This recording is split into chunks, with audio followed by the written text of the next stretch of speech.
담낭염으로 한번 넘어가 보도록 할게요. 자, 여러분은 담낭염이라고 하는 건 말 그대로 담낭에 염증이 발생한 상태를 의미하게 됩니다. 사실은요, 질환이라고 하는 건 이름만 봐도 어떤 건지 대강 느낌이 오긴 하죠. 담낭염의 원인은요, 담석을 동반하는 경우와 그렇지 않은 경우 크게 두 가지로 좀 나뉘어 볼 수가 있습니다. 그만큼 담석이 원인이 돼서 발생하는 경우들이 많이 있거든요. 결석이 있다라고 한다면 그쪽이 꽉 막히게 될 거예요. 폐쇄라고 하는 건 꽉 막힌 상태다라고 생각하시면 되고요.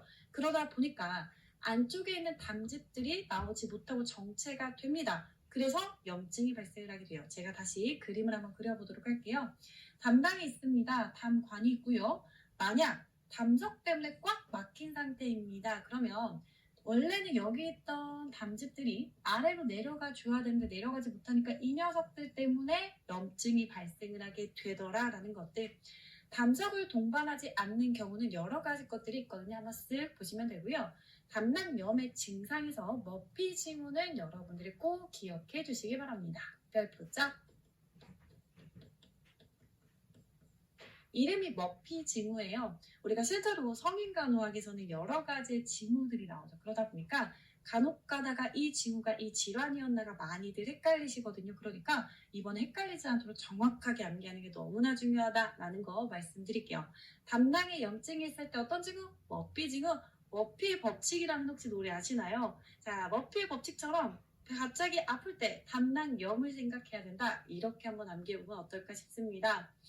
머피 징후라고 하는 게 그럼 뭔지 아셔야겠죠. 어떤 거냐면 우측의 늑골 아래 경계 부위를 사실은 여러분들이 그냥 이렇게 이름만 봤을 때는 이게 뭐야? 그냥 단순하게 암기하고 넘어갈 수가 있는데 사실은요. 이 부위가 어디예요? 그쵸. 담낭이 있는 부위입니다. 근데 담낭이 있는 부위가 여기다 보니까 이렇게 길게 부위를 표현할 수밖에 없는 거예요. 옆에 있는 그림 한번 보도록 할게요. 오른쪽에 아래, 늑골 아래라고 했거든요. 늑골이라고 하는 건 갈비뼈예요. 갈비뼈의 아래쪽 경계 부분을 싹 하고 눌러요. 그렇게 하고 환자에게 깊게 숨을 들여 마셔보세요 라고 했을 때 환자가 이렇게 하시거든요. 아파요. 통증이 유발이 됩니다. 자, 그랬을 때 우리가 머피 징후의 양성이다 라고 평가하게 돼요. 그 이외에도 여러 가지 염증과 관련된 증상들이 있으니까 한번 쓱 보시면 되고 특히나 담낭이 막혀서 아픈 경우에는요. 극심한 통증, 출산을 하는 것과 같은 통증을 겪게 된다는 거 기억하시기 바랍니다. 그러니까 이러한 통증을 조절해 줄 수 있는 중재가 너무나도 중요하게 되겠죠. 그 나머지 것들은 앞선 내용들과 거의 다 비슷한 중재들이 반복이 되고 있기 때문에 한번 쓱 보시면 되고요. 정 안 내면 담낭을 절제하게 될 겁니다. 다시 한번 정리하고 그 다음 넘어가 보도록 할게요. 머피 징후, 아파. 어디가? 담낭염 때문에. 그 다음이요. 간암으로 한번 넘어가 보겠습니다. 여기서는요, 중점적인 내용 몇 가지만 확인하고 지나가도록 할게요. 악성 종양이다 보니까 초기에는 증상이 모호할 수가 있습니다. 그 이후에는요, 다양한 복부와 관련된 부작용들, 불편감들이 발생을 하게 되는 것이죠. 굳이 암기할 필요는 전혀 없고요. 쭉 보고 이해만 하시면 되겠습니다. 간암의 중재 한번 살펴보도록 하겠습니다. 암세포 덩어리다 보니까 항암제를 투여해서 치료하는 방법도 당연히 있을 거고요. 암세포 덩어리에다가 알코올을 주입해서 괴사시키는 방법도 있습니다. 혹은 동맥을 통해서요. 화학물질, 항암제를 투여하고요. 색전 물질을 동시에 투여해서 치료하는 방법도 있는데 테이스라고 표현하게 되는 것 요거는요. 우리가 좀 중요하게 봐야 될 부분이 있어서 아래에서 다시 한번 더 살펴보도록 할게요. 또 고주파를 이용해서 소작수 태워버리는 겁니다. 여기에 암세포 덩어리가 있다라고 했을 때 기기를 연결하게 되고요. 고주파를 발생시키게 되면 열이 나타나게 되거든요. 그 열로 암세포 덩어리를 지져버리는 거예요. 태워버리는 겁니다. 이러한 시술도 있고요. 또 문제가 되는 부분을 잘라내는 수술을 할 수가 있을 거고 정말 안 될 때는 이식과 같은 방법을 통해서 우리가 치료를 선택하게 될 겁니다. 여러 가지 치료법이 있구나라는 것들을 이해해 주시면 되는 건데요. 다만 여러분들이 꼭 기억하실 게 뭐가 있냐. 테이스와 관련된 간호 중재가 될 것 같아요. 테이스라고 하는 건 앞서 말씀을 드린 것처럼 트랜스 아테리얼, 동맥을 통해서 케모, 항암제가 주입이 되는 거고요. 뿐만 아니라 엠볼리제이션, 안쪽에 색전 물질도 같이 주입을 하게 되는 겁니다. 항암제랑 색전 물질을 동시에 주입해서 치료하게 되는 치료법을 우리는 테이스라고 표현을 하고 있고요. 동맥을 통해서라고 했잖아요. 옆에 있는 그림 한번 보도록 할게요. 처음에요, 대퇴동맥을 통해서 쭉 들어가게 됩니다. 간의 동맥까지 도달을 하게 되는 거고, 암세포 덩어리가 있는 동맥에 위치하게 돼서 그쪽에서 항암제를 쏴주고요. 색전 물질로 쏴주게 되는 겁니다. 그러면서 항암제를 통해서는 암세포 덩어리를 제거하기 위한 노력을 하게 될 거고요. 색전 물질은요, 간 동맥을 통해서 암세포 덩어리들이 영양분을 얻게 되는 거거든요. 그걸 없애버리는 거예요. 영양분을 얻지 못하게 해서 제거하는 방법이다 라고 생각하시면 됩니다. 그러다 보니 항암제를 투여하는 것 플러스 색전 물질까지 같이 주입을 하고 있는 거다라는 거죠. 옆에 있는 사람 다시 한번 보도록 하면요. 대퇴동맥을 천자에서 대퇴동맥을 통해서 카테터를 쭉쭉쭉 넣게 될 거고요. 간 동맥까지 도달하게 된 다음에 암세포 덩어리 근처에서 항암제하고 색전 물질을 주입해서 그것들을 제거하게 되는 치료법이다라고 생각하시면 됩니다. 그러면 여러분들 이 테이스라고 하는 건요. 간암이 있을 때 흔히 하게 되는 시술이 되는 건데 어떤 중재가 굉장히 중요하게 될까요? 이렇게 하고서 환자분들이 입시를 하게 되었습니다. 그러면 우리가 무엇을 중요하게 봐야 되죠? 그렇죠. 천자 부위에 문제가 없는가를 정말 중요하게 잘 사정해 주셔야 됩니다. 천자 부위 어디요? 대퇴동맥 있죠. 이쪽을 통해서 카테터가 들어간 거니까 이쪽 부분에 출혈이 있지는 않은가, 출혈 때문에 뭔가 덩어리가 생긴 혈종이 있지는 않은가, 여기에 문제가 생겨서 말초까지 순환이 안 될 수 있거든요. 이러한 말초 순환 장애가 있지는 않은지 잘 확인해 주시는 게 정말 중요한 중재가 된다라는 거죠. 요거를 같이 연결해서 기억하시는 게 필요하게 되는 겁니다. 그러면 말초까지 순환이 잘 되는지를 어떻게 사정할 수가 있죠? 그렇죠. 말초에 있는 맥박을 확인해 보면 되는 거죠. 옆에 있는 그림 다시 한번 보도록 하겠습니다. 대퇴동맥을 통해서 카테터가 들어갔고요. 여기 아래쪽까지 순환이 잘 되는지를 봐줘야 되죠. 어떤 맥박을 촉지해 보면 될까요? 그렇죠. 가장 먼 쪽에 있는 것들, 발등에 있는 동맥을 촉진해 보는 겁니다. 족폐동맥 이렇게도 표현하고 있죠. 이쪽의 맥박이 강하게 잘 뛰고 있다 그러면 말초까지 순환이 잘 되는 거고요.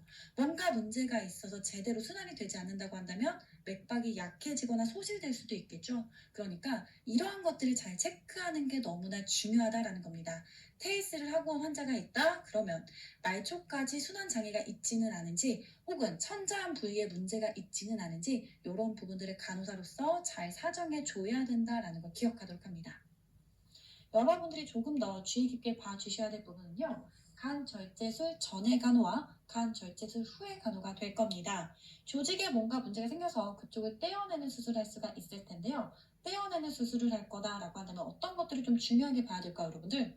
그쵸, 출혈 위험성.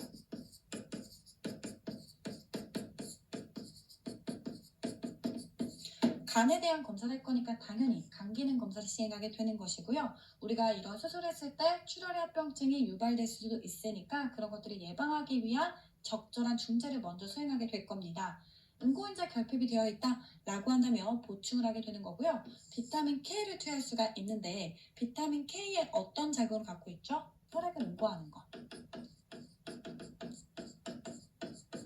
응고할 수 있는 비타민 K를 투여할 수도 있는 거고요. 혈액량이 부족할 때에는 수혈을 시행할 수도 있을 겁니다. 이해가 되실 거다라는 생각이 드는데 간 절제술 후에 간호 한번 보도록 하겠습니다. 간에서는 여러 가지의 기능들을 하고 있어요. 근데 간을 떼어내는 수술을 하게 되었다라고 한다면 간 기능이 저하가 될 거고요. 그와 관련된 다양한 부작용, 합병증이 발생을 할 수가 있을 겁니다. 그런 것들을 서포트해 줄 수 있는 중재가 중요하게 수행이 될 거예요. 예를 들면 간이라고 했을 때는요, 혈당이 떨어졌을 때 혈당을 올려주는데 일조하고 있는데 그런 것들이 되지 않다 보니까 저혈당이 발생할 수가 있습니다. 이러한 저혈당을 예방하기 위해서 포도당 수액을 정맥 주사할 수 있다라는 걸 기억하시면 되겠고요. 또 간의 기능이 떨어지다 보니까 알부민을 합성하는 것 자체가 잘 되지 않아서요. 이런 것들을 투여하는 중재도 필요할 수가 있습니다. 절제한 다음에 출혈이 있다라고 한다면 수혈이라던가 체액량을 보충해주기 위한 수액을 주입할 수가 있을 거고 복수가 있다면 이에 대한 중재가 필요하게 될 겁니다. 자, 여러분들 크게 어렵진 않았습니다. 하지만 여러분들이 절제술이다 그렇기 때문에 출혈에 대한 것들을 주의 깊게 봐야겠구나라는 걸 기억하시면 되겠고요. 간의 기능이 저하가 될 거니까 저혈당을 예방하기 위한 것들도 필요하게 되겠고 간이 알부민을 합성하게 되는데 그런 게 되지 않으니까 알부민을 보충해야 될 수도 있는 거다. 이런 것들을 이해하고 지나가시면 되겠습니다. 그 다음 보죠. 췌장암 한번 보도록 하겠습니다. 크게 중요한 건 아니고요. 하지만 특징적인 것들이 있어서 그러한 것들만 기억하고 지나가도록 합니다. 췌장암은요, 발견을 했을 때 이미 전이가 진행된 경우가 굉장히 많습니다. 그래서 예후가 굉장히 나빠요. 아래에 있는 설명을 보게 되면 대부분 진단을 받은 다음에 1년 이내에 사망을 하게 되더라 라는 걸 기억해 주시면 되겠습니다. 췌장암은 발견하기가 어렵고 발견이 되어 있을 때 이미 전이가 된 상태가 많다. 예후가 굉장히 나쁜 암에 속한다 라고요. 그 다음 볼게요. 그 다음은요, 간 경화가 됩니다. 자, 여러분들 간 경화는요, 우리 시험에 정말 자주 나오고 있거든요. 그렇기 때문에 여러분들이 꼭 잘 기억을 해주셔야 됩니다. 3스타 주도록 할게요. 여러분들 간 경화다라고 하게 된다면 어떤 느낌이 드시는지요? 질환의 이름은 그 질환을 진짜 많이 대변하고 있거든요. 간이요, 경화가 되었대요. 경화다라고 하는 건 딱딱해진다라는 의미를 갖고 있습니다. 간이 딱딱해지면서 제 기능을 하지 못할 때 우리가 간 경화다라고 표현하고 있어요.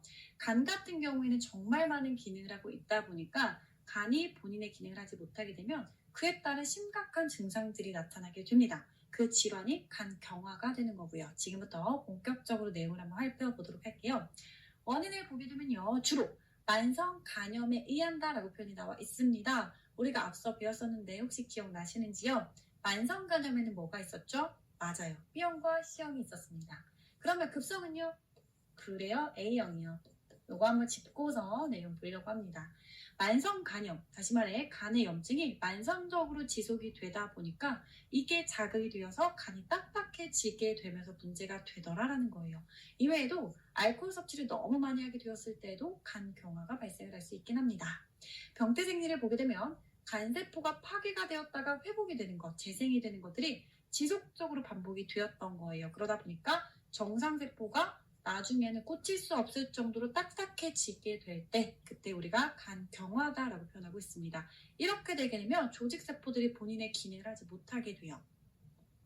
진단으로 넘어가게 되면 혈액 검사를 통해서도 우리가 간에 질환이 있구나라는 걸 짐작할 수 있고요. 초음파나 CT, 간생검, 간의 조직을 떼어서 봄으로도 알 수 있습니다.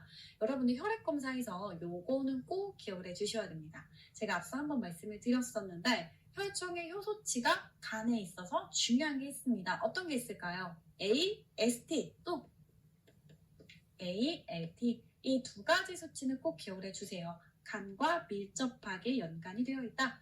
만약 간의 기능이 떨어졌다, 간에 뭔가 이상이 있다라고 했을 때 뭐가 증가한다고요? 그렇죠. 혈액 검사를 해보면 AST, ALT가 대빵만이 증가 있는 걸 볼 수가 있습니다. 요 녀석들의 정상 범위를 그럼 우리가 암기하고 지나가야겠죠? 책마다 연구 논문마다 정상 범위를 보는 기준은 조금씩 다를 수가 있어요. 엄청 다르진 않지만 약간씩 달라요. 어떤 것들은 뭐 5부터 어디까지, 어떤 것들은 0부터 어디까지 이렇게 표현하기도 하거든요. 네, 여러분들은 암기하시는 거니까 좀 간단하게 암기하셔도 될 것 같아요. 보통은요, 0부터 35 이렇게 간단하게 생각하셔도 됩니다. 둘 다 약간의 수치는 원래는 달라요. 하지만 35보다 적어야지 정상이야 정도로 암기하셔도 문제 푸는데 전혀 지장이 없고요. 나중에 환자를 간호하실 때에도 문제 없습니다. 만약에 여러분들 37의 수치가 있는 환자가 문제 나왔습니다. 그러면 높다고 말할 수 있을까요? 아니요, 꼭 그렇게 보진 않아요. 제가 말씀드렸다시피 정상 범위를 보는 거는 책마다 또 기준마다 약간씩 다 다를 수가 있습니다. 그렇기 때문에 약간의 차이가 나는 거는 그럴 수 있어 정상 범위쯤이네 라고 하고 문제를 푸시면 되고요. 만약 60이에요. 그러면 높다라고 생각하실 수 있는 겁니다. 문제가 나올 때도요. 완전히 정상 범위를 벗어난 것들이 나오게 될 거예요. 약간 까리까리한 것들이 나오진 않거든요. 그렇기 때문에 여러분들은 범위를 외우실 때는 그 즈음이야 라고 암기하시는 거고요. 그 범에서 확 넘어가게 되는 거는 문제가 있구나 라고 생각하시면 되고 약간 넘는 거는 괜찮을 수도 있죠 라고 생각하셔야 돼요. 책마다 다르기 때문에. PT가 증가하게 됩니다. PT라고 하는 건 프로트롬빈 타임이다 라고 말씀을 드렸었죠. 요거는 혈액 응고에 관여한다 라고 했습니다. 혈액이 응고되는데 시간이 오래 걸린다는 뜻이에요. 지연됐다, 연장됐다 라고 하는 건요. 그러면 혈액이 응고되는데 시간이 많이 걸리는 거니까 그만큼 출혈의 위험이 있는 거죠. 그렇죠. 알부민의 수치가 떨어지게 됩니다. 자, 여러분들 알부민은요, 간에서 생성이 되는 단백질인데요. 이 녀석이 제대로 생성이 되지 않다 보니까 수치가 떨어질 수도 있고요. 또 간경화로 인한 합병증 때문에도 떨어질 수가 있습니다. 분자에 속하는 A, 알부민이 수치가 떨어지다 보니까 AG 레시오도 떨어지게 됩니다. 이거는요, 알부민과 글로불린의 B를 뜻하게 되는 건데 어쨌든 알부민이 떨어지니까 이 녀석들도 떨어지는구나 정도로만 봐주시면 되세요. 달달 암기할 필요는 없고요. 증상을 보게 되면 출혈이 발생할 수 있다라고 말씀을 드렸습니다. 일단은요, PT가 증가하기 때문에 그렇기도 하는데 혈소판의 수치가 떨어지거든요. 간에 문제가 있을 때. 그러다 보니까 혈소판이라고 하는 건 혈액을 응고시키는 역할을 하게 되는데 응고가 잘 되지 않으니까 당근 출혈의 위험이 커지게 될 겁니다. PT는 증가하고 혈소판은 떨어지게 되니 출혈의 위험이 있구나라고 생각하시면 되고요. 황달도 발생할 수 있습니다. 간에 질환이 있을 때는 노랗게 되더라, 황달이 발생을 하게 되더라라는 건데 여러분들 황달이라고 하는 건요 뭐예요? 맞아요. 빌리루빈이 축적되면서 이 빌리루빈은요 담즙의 성분이거든요. 다시 말하면 간에서는 담즙을 생성하고 있습니다. 근데 이 담즙이 순환을 하면서 배설이 되고 왔다 갔다 해줘야 되는 건데 간의 기능이 떨어지고 간이 제대로 하지 못하니까 순환이 되지 않아요.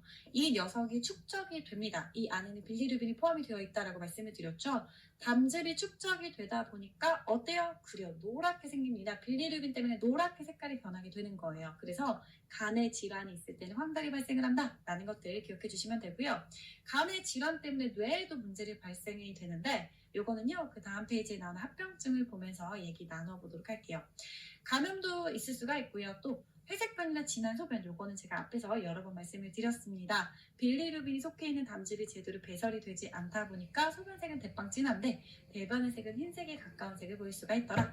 그리고 여러분들 이렇게 황달이 있으면 소양감이 보통 같이 있습니다. 정확한 기전은 밝혀지지 않았지만 황달이 있을 때 소양감이 있다라는 것들이 여러 연구 논문에서 이미 밝혀진 바이기 때문에 황달 간호를 생각할 때에는 소양감에 대한 간호를 꼭 생각해 주셔야 돼요.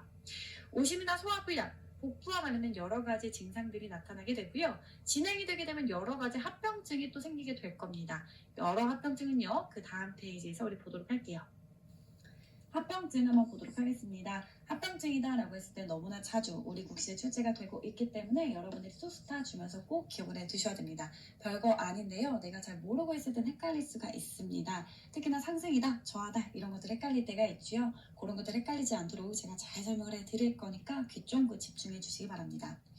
문맥성의 고혈압이 나타날 수가 있고요. 또 복수가 나타날 수가 있고요. 식도, 정맥류, 출혈이 발생할 수 있고요. 간성 뇌병증, 비장비대, 혈소판 감소증과 같은 그런 대표적인 합병증들이 발생할 수가 있습니다. 여러분들 간이 있습니다. 간 아래쪽에는 큰 혈관이 있는데요. 이 녀석을 우리는 문맥이라고 표현하고 있어요. 간 경화가 발생해서 간이 딱딱해지게 되었다라고 한다면 혈액이 들어가지 못하게 되죠. 그러면 문맥에서의 압력이 증가하게 되는데 그걸 뭐라고 표현하게 될까요? 그렇죠. 문맥성 고혈압. 문맥에서의 혈압이 엄청나게 높아진 상태라고 생각하시면 됩니다. 이랬을 때 우리가 폐색이 되었다, 우열이 되었다라고 표현을 하게 되는 거고 결국 혈액순환이 되지 않다 보니까 위쪽, 아래쪽 이 주변에 있는 것들이 모두 다 우열이 되는 상태라고 생각하시면 됩니다. 그러니 상복부에 있는 혈관이 튀어나오기도 하고요. 압력이 증가하니까 아래쪽에 있는 정맥들이 늘어나게 되면서 치질, 치액이 발생하기도 하고요. 식도, 정맥도 늘어나서 혹처럼 되기도 하는데 그걸 우리가 식도, 정맥류라고 표현하고 있습니다. 복수도 발생하게 될 거예요. 그러면 지금부터 복수가 왜 발생하는지 한번 알아보도록 할게요. 이 아래쪽에 있습니다. 문맥성의 고혈압이 발생한 거 여기까지 이해가 되셨죠? 그러면 어떻게 되냐면 혈액 안에 압력이 증가하게 되는 거예요. 이걸 우리가 표현할 때 정수압이 상승했다라고 얘기하고 있습니다. 이렇게 되면 이 안에 쪽에 있던 물들이요 바깥쪽으로 빠져나오게 됩니다. 물만 빠져나오는 게 아니고요. 알부민이다라고 하는 단백질도 같이 빠져나오게 돼요. 결국 복강 내에 물이 빠져나오게 되면서 복수가 발생하게 되는 거고 안쪽에 있어야 될 알부민들이 바깥으로 나오게 되면서 혈액 안의 알부민은 감소하게 되더라. 쉽죠.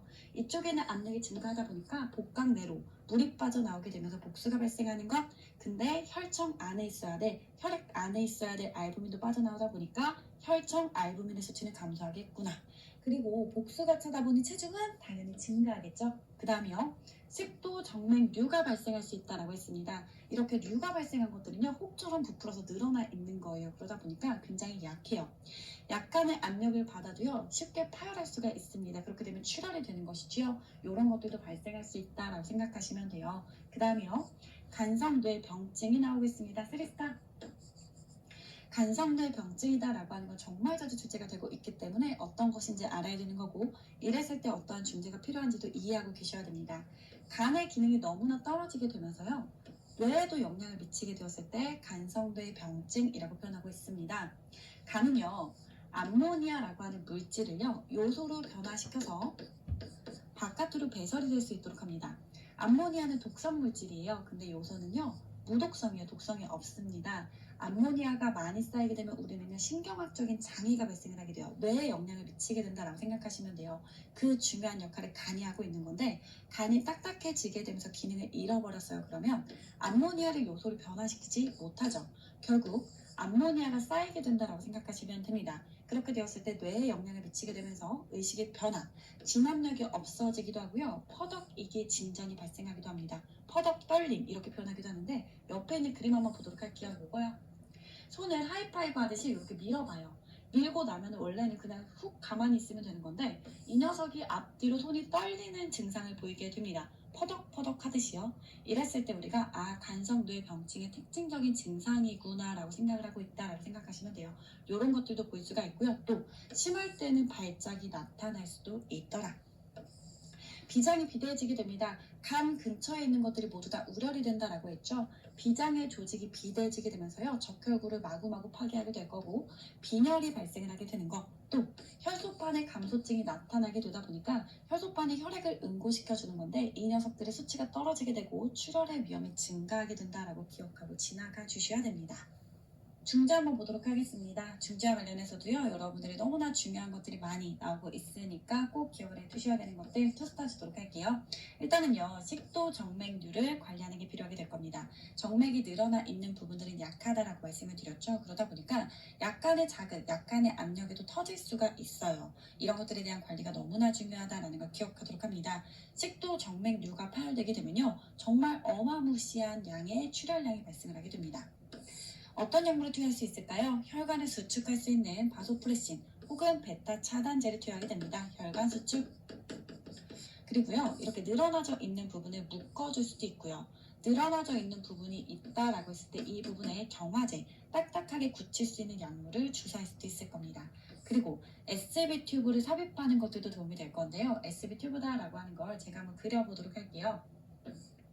식도가 있고요. 이렇게 위가 있습니다. 이렇다라고 했을 때 원래 L튜브다라고 한다면 하나의 라인밖에 없었어요. 근데 SB튜브는 여러 개의 라인을 갖고 있습니다. 3개 이상의 포트가 바깥에 나와 있다라고 생각하시면 돼요. 하나는요, 위장 안에 있는 것들을 흡인하는 역할을 하게 되고요. 또 다른 하나는요, 식도 부분의 풍선을 부풀릴 수 있는 역할을 하고 있습니다. 그리고 마지막 하나는 위장 안쪽의 풍선을 부풀릴 수 있는 역할을 하는 거다라고 생각하시면 돼요. 그러니까 식도 부분에 출혈이 있다라고 한다면 눌러서 지혈할 수가 있는 거고, 위장 안쪽에 출혈이 있다라고 했을 때도 마찬가지로 풍선을 부풀려서 눌러서 지혈할 수가 있다라고 생각하시면 돼요. 이러한 튜브를 우리가 뭐라고 한다? SB 튜브라고 표현하고 있고, 필요시에는 수혈도 진행할 수가 있겠죠. 그 다음이요, 간성뇌 병증에 대한 관리가 있을 겁니다. 간의 기능이 너무나 떨어지게 되어서 뇌 병증이 발생할 수가 있다라고 했습니다. 이랬을 때 뭐 때문에 발생을 하게 되는 거라고요? 맞아요. 암모니아 때문에. 암모니아가 축적이 되다 보니까 발생하게 되는 거다라고 생각하시면 되고요. 이때 신경학적인 장애가 발생하다 보니까 의식 수준이 달라질 수가 있습니다. 횡설수설할 수가 있거든요. 이런 것들을 사정하는 게 너무나 중요하다라는 걸 기억하도록 합니다. 단백질을 좀 적게 섭취하는 게 필요하게 될 겁니다. 단백질을 섭취하게 되면요, 이것에 대한 찌꺼기로 암모니아가 나오게 될 거예요. 그러니까 저단백식이라 하도록 하는 거고요. 출혈 징후를 사정하는 것들도 필요하게 됩니다. 특히나 위장간에서 출혈이 발생을 하게 되면요, 이런 것들은 암모니아의 생성을 증가시킬 수 있는 하나의 요인이 되거든요. 그러니까 이런 것들이 없는가 사정하는 게 필요하게 될 거고, 변비를 예방하도록 합니다. 암모니아를 우리 몸 바깥으로 배설할 때 대변을 보게 될 건데요. 이런 것들이 되지 않게 된다라는 건 결국 암모니아가 우리 몸에 축적이 될 수 있다라는 거죠. 그러니까 변비가 되지 않도록 잘 배설할 수 있도록 하는 게 필요하게 될 겁니다. 그리고요, 항생제를 투여할 수가 있습니다. 우리 몸 안에는요, 정상적으로 장내 세균들이 있습니다.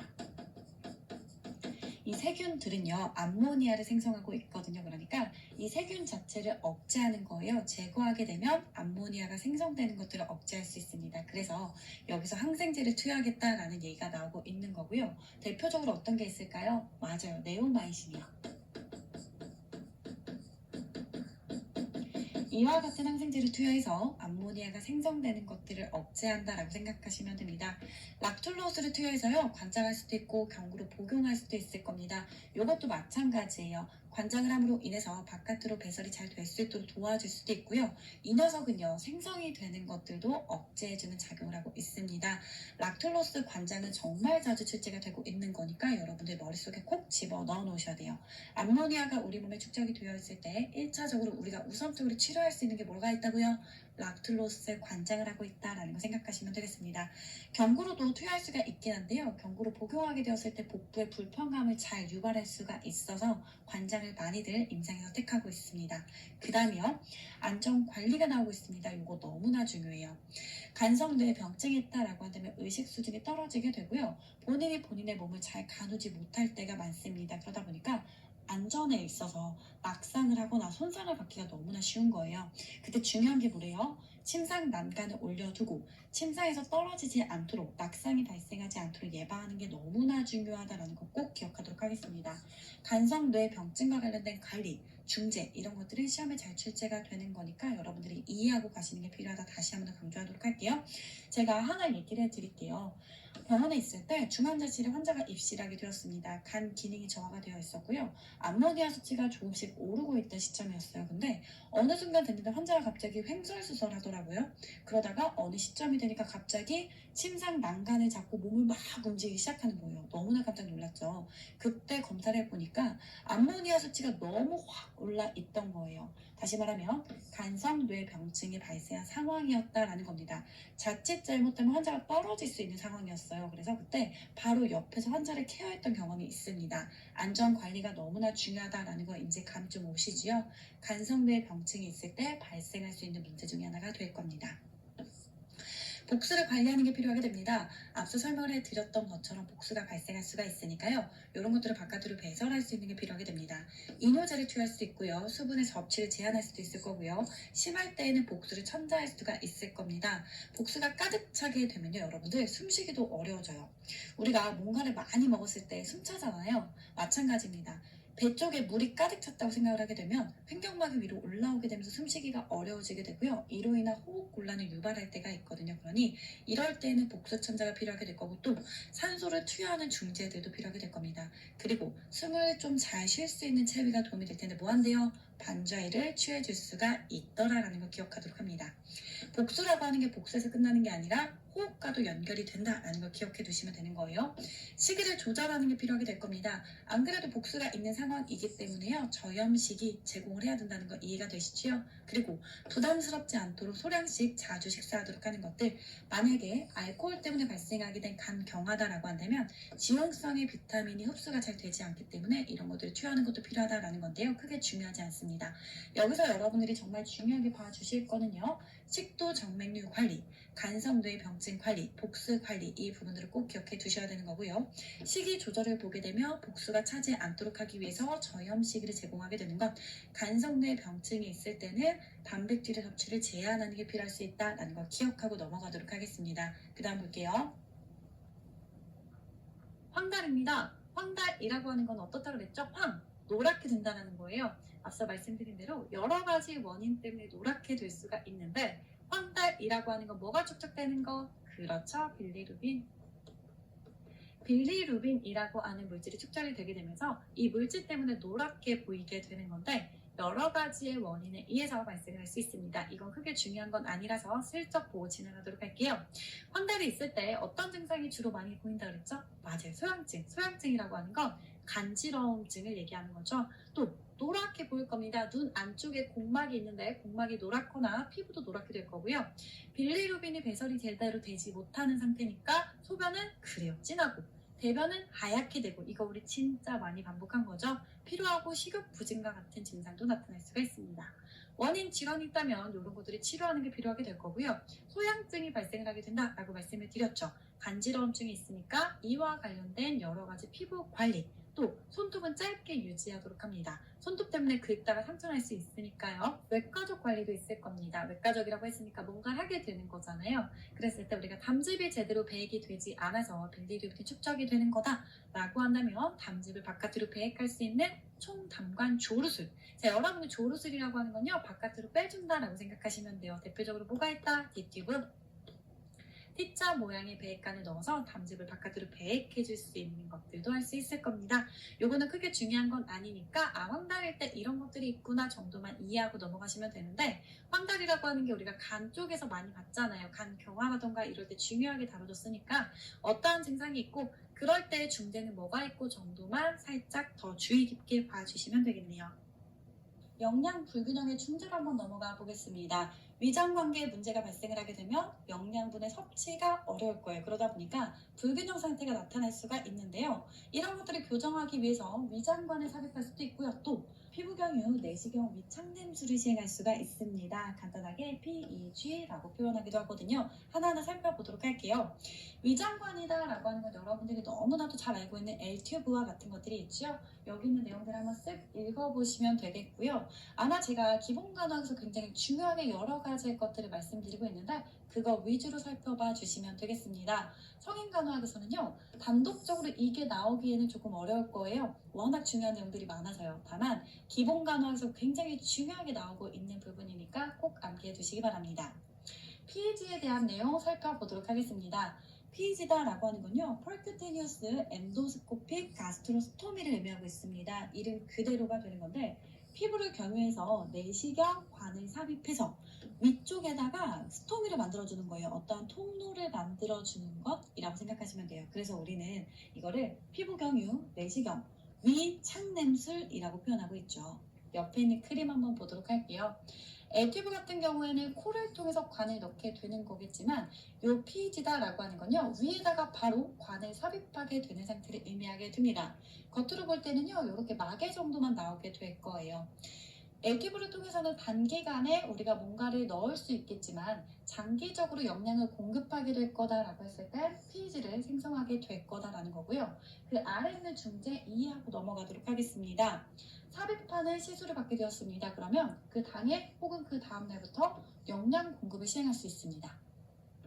삽입 부위는요, 매일 비누와 물로 닦아주면 되는 거고요. 왜냐면 위액이 워낙 강산이잖아요. 이것 때문에 피부가 손상이 될 수 있으니까 관리가 필요하다라고 생각하시면 되는 거고요. 필요할 때는 드레싱을 시행할 수가 있습니다. 이쪽 부분에 뭔가 삼출물 같은 게 있거나 뭔가가 새어나오고 있거나 이랬을 때 드레싱이 필요할 수가 있겠죠. 또 관이 삽입되어 있는 거 옆에 있는 그림을 통해서 알 수가 있을 겁니다. 이렇게 겉으로 볼 때는 마개가 있을 텐데 빠지지 않도록 주의하는 게 필요하게 될 거고요. 삽입 부위에 뭔가 이상이 있다 라고 한다면 즉시 의사에게 알리는 게 필요하게 될 거고요. 또 영양 공급 전에 관의 위치가 괜찮은지를 확인하는 게 필요하게 됩니다. 간혹 가다가 이 부분이 약간 빠져 있는 경우도 있거든요. 그러면 안 된다라는 겁니다.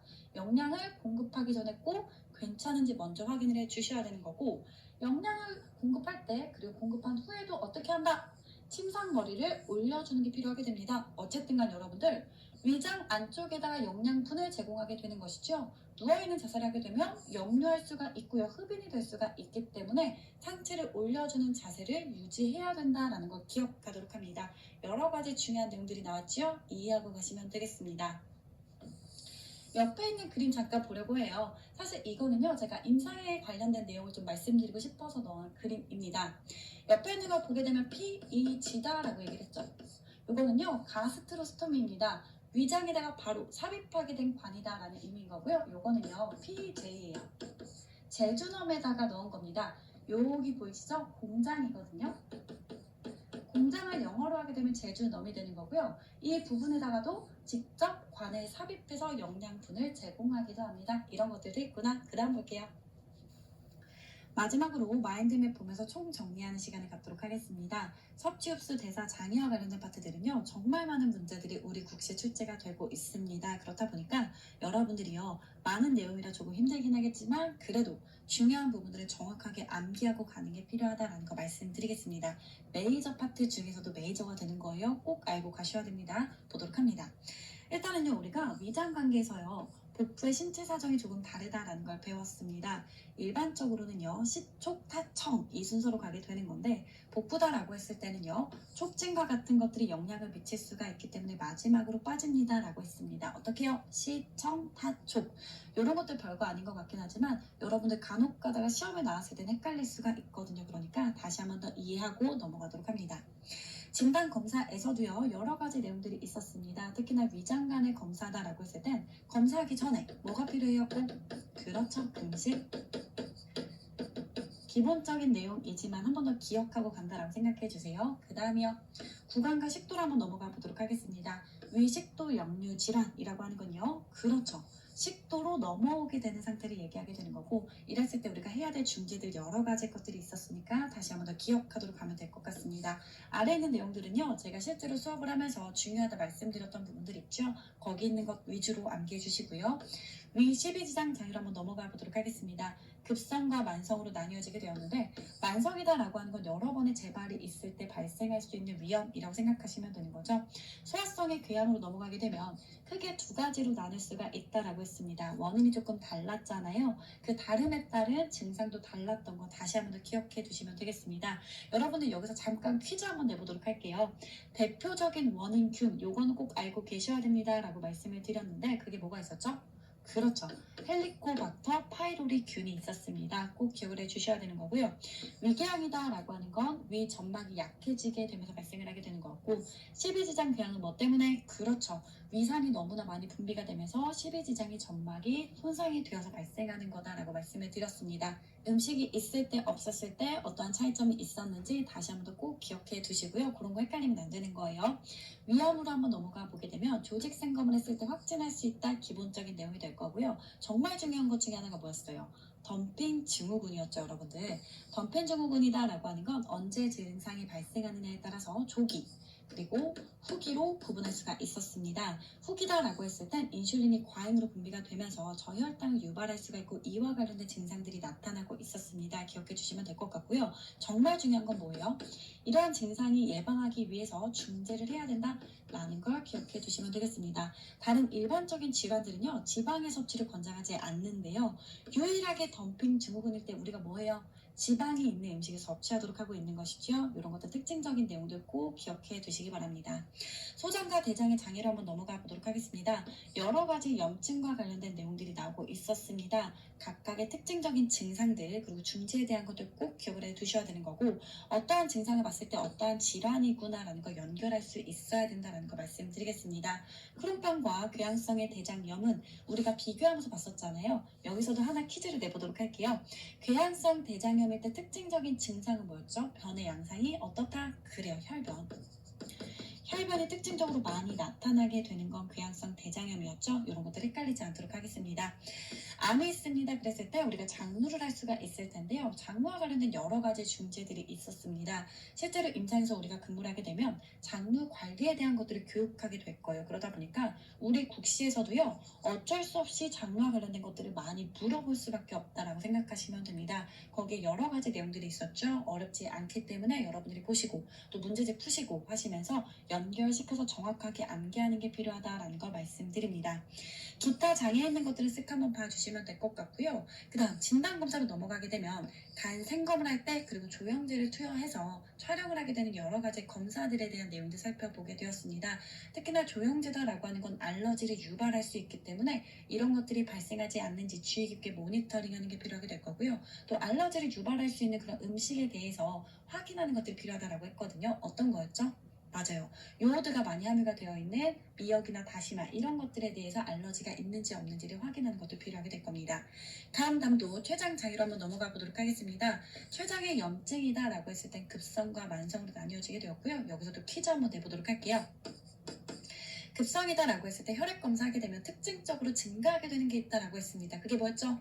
그렇죠, 알이 아리가 확 하고 증가하게 된다라고 말씀을 드렸습니다. 반면 만성일 때 수치가 오르지 않을 수도 있고요. 정상일 수도 있고요. 오히려 떨어질 수도 있다라고 말씀을 드렸죠. 그런 것들 기억해 두셔야 된다라는 거 말씀을 드리고, 간염이다라고 했을 땐 어떠한 간염이냐에 따라서 중재가 좀 달라지게 되는 것들, 그리고 중요하다 말씀드린 몇 가지 부분들이 있었습니다. 그런 것들 기억하고 넘어가시면 될 것 같습니다. 티튜브가 나오고 있습니다. 티튜브에 대한 중재들 중요한 것들 짚어서 말씀을 드렸는데요. 만약에 티튜브를 통해서 배행량이 나오고 있었는데 확 하고 양이 줄게 되었다라고 했을 때 어떻게 중재해야 된다? 그렇죠. 티튜브가 막히지 않았는지 확인하는 것들, 이런 것들 매우 중요한 중재니까 꼭 기억을 해두시면 되겠습니다. 우리는요, 간호사 국가고시입니다. 그러다 보니까 간호 중재와 관련된 부분들이 많이 나올 수밖에 없어요. 어떠한 특징적인 증상이 있을 때 어떠한 중재를 해야 되는가, 이런 것들이요. 그러니 여러분들이 이러한 것들을 보일 때 이럴 때 이런 중재가 필요한 거구나 라는 걸 연결해서 꼭 기억하는 걸 잊지 않도록 합니다. 그리고 여러분들 아래에 있는 간 경우 한번 보도록 하겠습니다. 중요한 내용들이 너무나 많았죠. 그래서 제가 3스타다라고 말씀을 드렸었는데요. 간이 딱딱해지게 되다 보니까 여러 가지 기능들을 하지 못하게 되고 그로 인한 합병증까지 발생을 하게 되었습니다. 합병증 중에서 암모니아가 많이 축적이 되어서 문제가 되는 거 뭐라고 한다 그랬죠? 간성 뇌변증. 어떤 물질? 그렇죠. 암모니아. 암모니아가 많이 축적이 되다 보니까 결국 신경학적인 장애가 발생하게 되었을 때 우리가 간성뇌 병증이다라고 표현하게 되는 거고, 이때 우선적인 중재는 뭐예요? 암모니아를 배설할 수 있도록 하는 것이죠. 그때 우리가 할 수 있는 게 뭐다? 그렇죠. 락툴로스가 나왔습니다. 이런 것들을 연결해서 기억할 수 있어야 된다. 다시 한번 더 말씀을 드릴 거고요. 영양 불균형과 관련된 중재들은 색 한번 보시면서 이해하고 넘어가시면 되겠습니다. 사실 이와 관련된 것들은요, 기본 간호학에서 조금 더 중요하게 많이들 공부하고 있는 편입니다. 여기까지 하게 되면 섭취 흡수 대사 장애와 관련된 내용들이 모두 다 끝이 나게 됩니다. 다시 한번 말씀드리지만 정말 중요한 파트거든요. 제가 중요하다 말씀드렸던 부분들은요, 꼭 암기하고 지나가셔야 됩니다. 그리고 제가 이해해야 됩니다. 혹은 이거는 그냥 봐주시면 돼요 라고 하는 부분들 있죠. 그런 것들도요, 놓치지 마시고 이해할 부분은 이해하고 이런 것들 그냥 넘어갈 수 있는 부분들은 넘어가고 암기를 해야 되는 부분들을 꼭 암기하고 가도록 하겠습니다. 고생 정말 많으셨고요. 그 다음 파트로 한번 넘어가 보도록 할게요.